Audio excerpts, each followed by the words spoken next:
Good morning students. आज DRC maths by Arvind घर के अंदर मैं आपको एक ऐसे पजल की तरफ ले जाऊंगा। देखो, हर एक ऐसा स्टूडेंट जो बीटेक कर देता है उसका एक ड्रीम होता है कि माइक्रोसॉफ्ट, याहू, अगर स्पेसिफिकली मैं कंप्यूटर साइंस से हूँ, ठीक है, या फिर गूगल, इनकी तरफ मुझे जाना चाहिए। अगर आप में से कोई भी ऐसी किसी कंपनी की लिए जाना चाहता है, तैयारी करना चाहता है, तो आपको ये पता ही होगा, आप डिफरेंट इंटरव्यूज में कोरा पे रीड करते हैं कि आपको पजल्स पूछ जाते हैं। एक बहुत ही फेमस पजल है जो काफी बार याहू में पूछा गया है। ये याहू के अंदर आता है ये पजल काफी बार,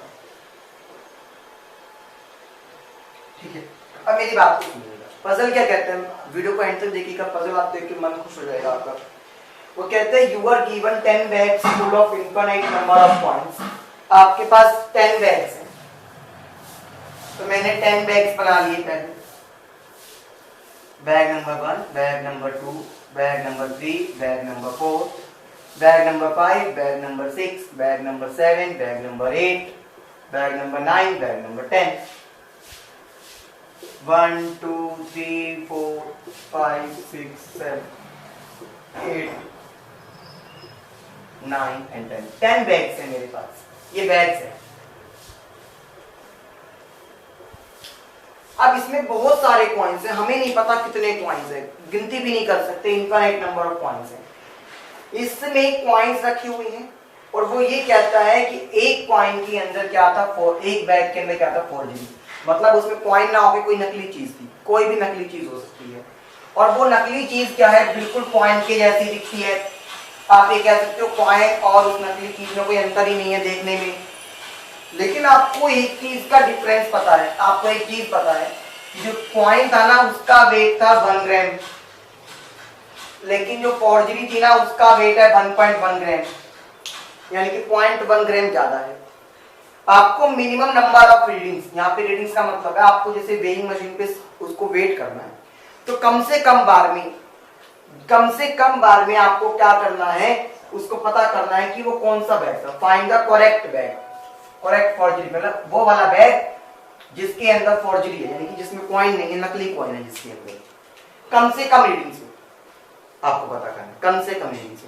अब एक तो कुछ बच्चा ये भी कह सकते हैं कि सर मैं एक करके उठा लूंगा, 10 रीडिंग आ गई, कम से कम 10 में से मेरे को रिजल्ट पता चल ही जाएगा।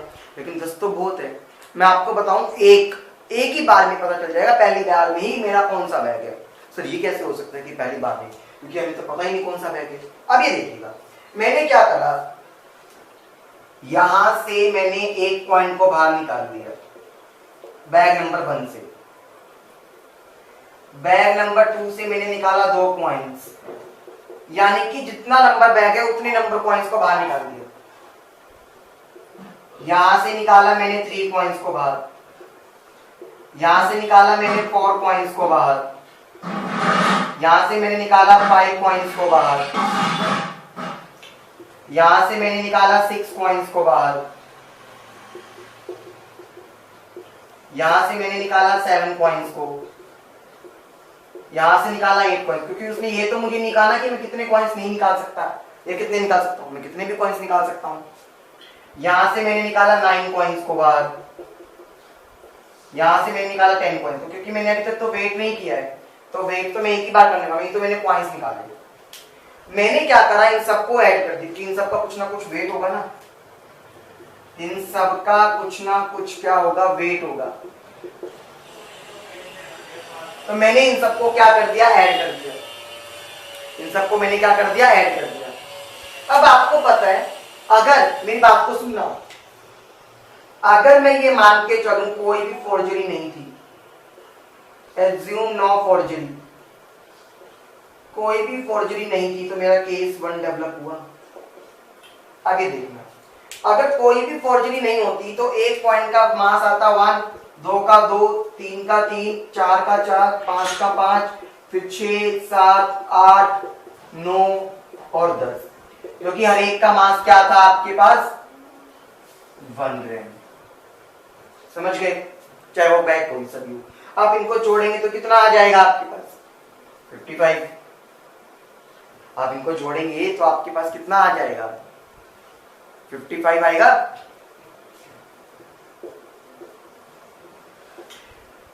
ये तो हो गया एक्चुअल, लेकिन अब मैं बात करूं एक्चुअल की, एक्चुअल वेट। अब मान लो आपको पता है 55 तो नहीं आने वाला। क्यों नहीं आने वाला? क्योंकि कोई ना कोई बैग तो खराब भी था। मान लो मेरा रिजल्ट आता है, मान लो मैं आपको एक केस लेके चलता हूँ, केसेस। मान लो आपका बास आता 55.2 ग्राम, 55.2 ग्राम। अब एक बात सुनो, तो इसका मतलब होता that means second bag is the forgery, second bag is the forgery one.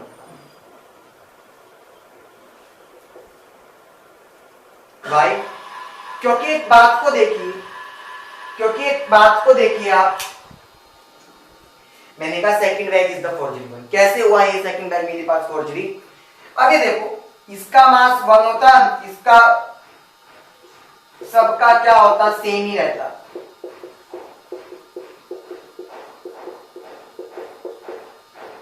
मैंने कहा खाली 2।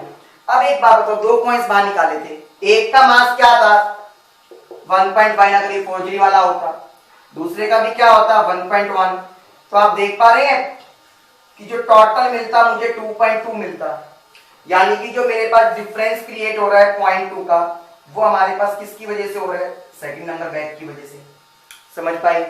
अगर मान लो आप में से कोई कहता कि सर मान लो 55.7 आता, तो वो हो जाता मेरे पास 7 ग्राम, यानी कि 7 नंबर बैग की वजह से। यानी कि जो लास्ट के डेसिमल में जितना रह जाता है, मान लो 0.8 रहता, तो मेरे पास वो बनता 8th बैग में। क्यों?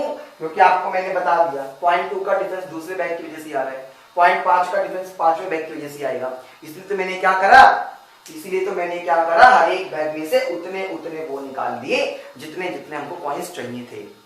मतलब जितना नंबर बैग था, 6 बैग में से 6 कॉइन निकाले, 7 में से 7 निकाले। क्लियर हुआ? तो देखो कितना इजी था। और आप देख पा रहे हैं एक ही रीडिंग में, ओनली 1 रीडिंग आई रिक्वायर्ड, और तो मुझे एग्जैक्ट बैग पता चल गया। क्लियर है स्टूडेंट्स? तो आप इसे सब्सक्राइब करते रहिए, आपका इंटरव्यू तो मैं क्लियर करा ही दूंगा। Thank you.